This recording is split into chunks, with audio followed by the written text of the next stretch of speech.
High cholesterol leads to cardiovascular disease, and that's not true. There's no published evidence anywhere in the peer-reviewed clinical literature linking elevated levels of LDL cholesterol on their own to cardiovascular disease. You have to have a corresponding increase in triglyceride. So it's actually not the amount of cholesterol in your blood, it is the size of the cholesterol molecule that matters. The smaller cholesterol gets, the more dangerous it gets. The larger it is, the healthier it is. So the question is, how do we drive up the size of cholesterol? We drive down the triglyceride, and I'll explain that to you in a minute. This is an insulin issue, not a triglyceride issue. Because when insulin rises in the bloodstream, we think insulin's primary role is to lower blood sugar. That's not true. The primary role of insulin is to block any other form of energy use in the body. If insulin is high, you cannot burn fat. It includes fat in the blood. People that eat the most sugar have the highest blood fat. So we're going to bring insulin down, lower the triglyceride, increase the size of cholesterol, and that will be a marker for longevity. This is me. I was born with, high cholesterol. I mean, this is something that's genetic. Both my parents have high LDL.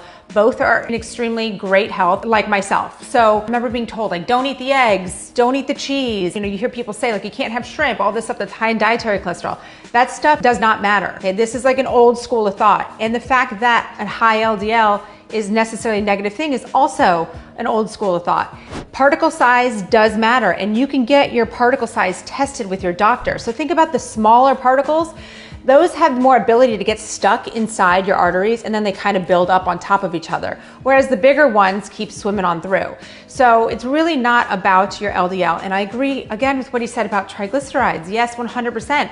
Anytime you eat any excess calories of any sort, it's going to be stored as the triglycerides, like the fatty deposits in your arteries. And if you do have insulin resistance, you're not able to pull this through. So think about it. There's rarely is there someone with type 2 diabetes that doesn't have high triglycerides, right? You don't see that. It's because they go hand in hand. So fixing really that root cause, right? Bringing down that insulin, decreasing the triglycerides is all going to help cardiovascular health.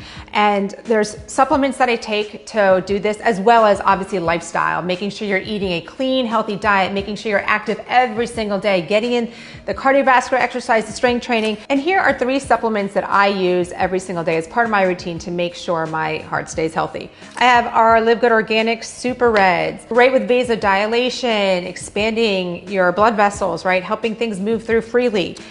Our Factor 4, superior for inflammation, guys.